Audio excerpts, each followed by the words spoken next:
Hello, magandang araw! Ang sarap nga pala ng gising ko dahil hindi ako nagmamadali, hindi ako natataranta dahil wala akong iniisip na trabaho.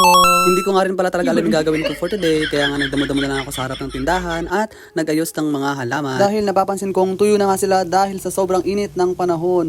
By the way, sobrang init nga pala dito sa Langogan around 10 to 5 in the afternoon. So ayun na nga no, sa kadadamo ko, napunta ako dito sa tanim naming lemon at napansin ko may bunga na nga pala, so nakakatawa dahil makakapag-harvest na kami. So tama na ang pagmamaru at dahil nagutom na tayo, so eat muna tayong breakfast. May pinrepare nga pala si Asaw na isang goto. Ito merong fried na lamang loob at lugaw na may kasamang itlog. Habang kumakain nga pala ng breakfast ay napansin ko sa likod ng bahay na maraming bunga yung aming bayabas, pero hindi nga pala ako talaga fan ng pagkain ng bayabas. Pero dahil maraming bunga, try natin mag-harvest, pitasin natin at baka magustuhan ng mga bata. Noong bata pa ako, mahilig talaga ako sa bayabas, pero habang tumatanda hindi ko na siya nagugustuhan, hindi ko alam kung bakit. At ayun na nga, nahulog pa yung una kong pitas na bayabas. So hinog pa naman yun, sayang. Okay lang, move on dahil marami naman bunga yung bayabas kaya walang problema. Ayan, naalala ko lang, hindi pala sa amin itong mga bayabas, kila Lola pala ito.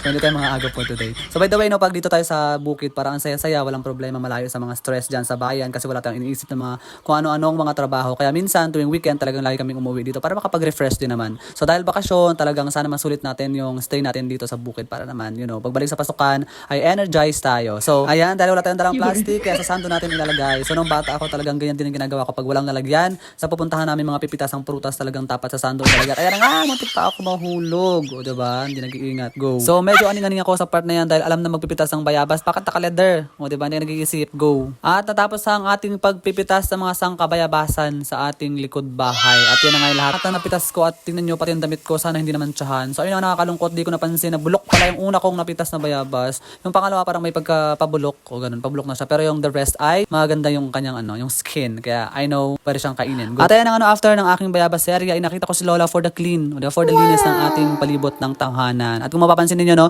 marami nga pala mga manok dito, o diba? Pa-farm na tayo. Hindi at charot lang, hindi namin mga manok yan. Manok yan ni Uncle. Kasi sa Uncle, masipag siyang mag-alaga ng mga manok. By the way, no, talagang sobrang nakakatanggal ng stress kapag nasa bukid tayo. Kasi parang layo natin sa mga kaganapan, ang layo natin sa mga stresses sa buhay. So, kaya napapaisip na nga rin ako na parang bala ko na mag-transfer dito sa Langogan Elementary School. Soon. So yan na nga, no, may biglang bumili sa tindahan. Kaya yun, gora muna tayo, magtinda muna tayo for today. So hanggang dito na lang. Bye!